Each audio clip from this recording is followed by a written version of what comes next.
Right, we have to talk about Wolves 2, Man City 1. A really, really poor result for Guardiola's side. Back-to-back losses after the result at Newcastle. And of course, in the context of the Spurs-Liverpool result, if Liverpool had won that game, they would have gone top of the league and put a lot of pressure on City. And City have really got a little bit of luck out of the result and the incredibly poor refereeing at Spurs' stadium, because a Liverpool win really affects City in the title race. Let's just talk about the Wolves game. Again, if you're new to the channel, make sure you subscribe. We really appreciate that. I don't know where to start, because I think the midfield was so flat. Nunes, Kovacic, lack of creativity. I thought Foden had a really, really poor game today. And maybe I'm being harsh, but it felt everything he did was always blocked, tackled, intercepted. Nothing ever came off. And sometimes if you're a midfielder, if you're Phil Foden, or he was kind of popping into midfield, you sometimes just have to take it on the chin that you're not always going to create something. You just have to link up play better. I think City's link up play was really poor. Let's just talk about Neto versus Ake. Creates the goal, the Ruben Diaz own goal. Neto had Ake on toast all game.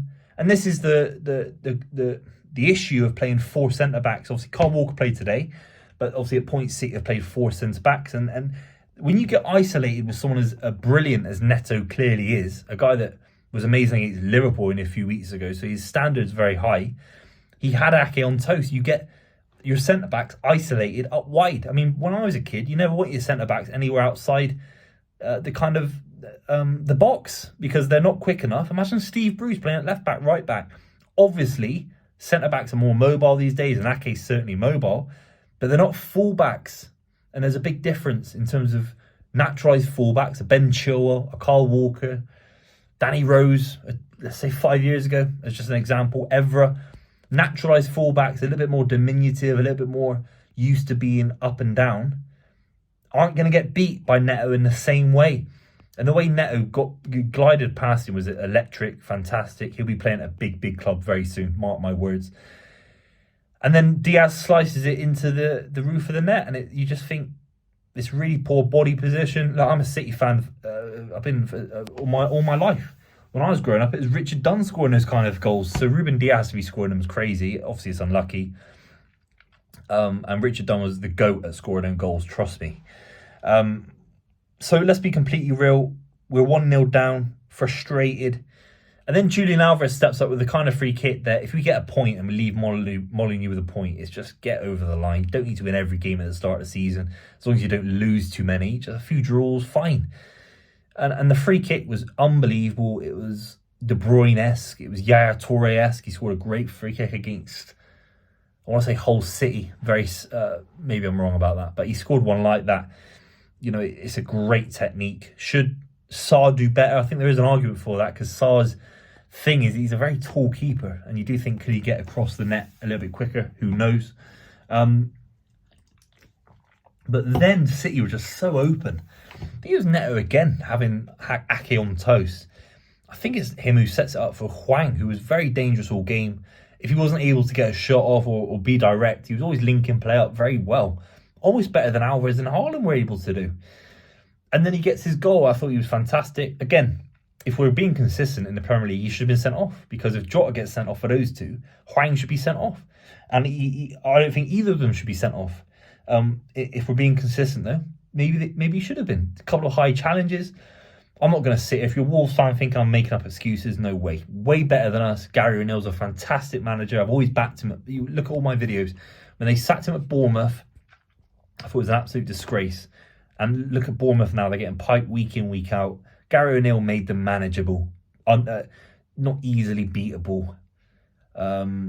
Resolute at points. And I remember Billing going on this goal-scoring run and having a real go. And you're thinking, you know, I'm seeing the Brazilian kid, I forgot his name. Sorry. Lamina as well in midfield. Cunha.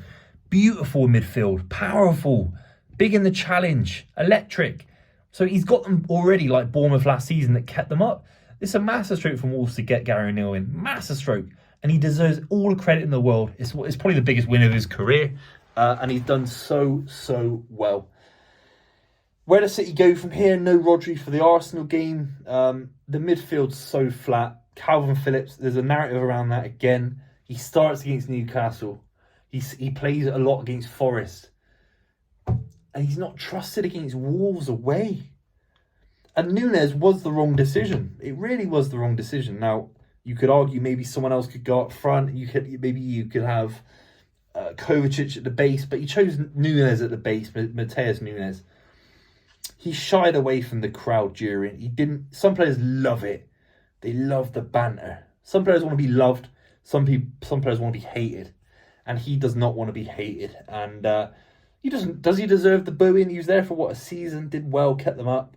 Obviously, Wolves fans are always going to boo and banter, and Villa fans have booed Jack Grealish in the past.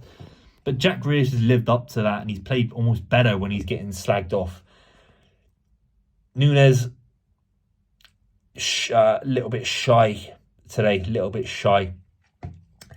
The front three, Doku, tried too many things, risked the ball too many times. It will really frustrate Guardiola, who's obviously watching from the technical director's box. If Sane was getting slagged off on the touchline, I used to see it a lot when I was at the Etihad watching games. You could see it because you sat there, long side for 45 minutes, and he'd be on Guardiola's side, and you'd be shouting at Leroy, shouting at him for position, for keeping the ball at the wrong, not keeping the ball at the right times, etc. Jeremy Doku lost the ball about 10 times today, and City fans love him. I love him. He's electric, and he's going to only improve. But in these big games, I know Jack Grealish has got a bit of criticism. There's probably a world where Jack Grealish features a little bit more in this game and just keeps the pressure on Wolves. And we don't relent so easily to Wolves' pressure and concede, a second goal in the game, the third goal in the game. So very, very frustrating. It opens up the doors for Arsenal. It opens up the doors for Spurs, who have won. It mathematically doesn't open the door for Liverpool, but I think it opens the doors for Liverpool knowing how to beat City now. You have to, if you can isolate Rodri when he is playing and minimise his ability on the ball, City without Rodri almost look worse without De Bruyne. I think De Bruyne gives you that top 10-15% of a game where you think he's doing special things. But the kind of meat and potatoes of the City side is Rodri. John Stones, I definitely give him credit as well. He's not available. That's it. So Rodri has to be available. He has to play every game this season. We've not sorted out the defensive midfielder situation. Calvin Phillips isn't quite ready. And it was a relatively frustrating performance. It's early in the season. I would have liked to be invincible just to banter Arsenal fans. It's hard for obvious reasons.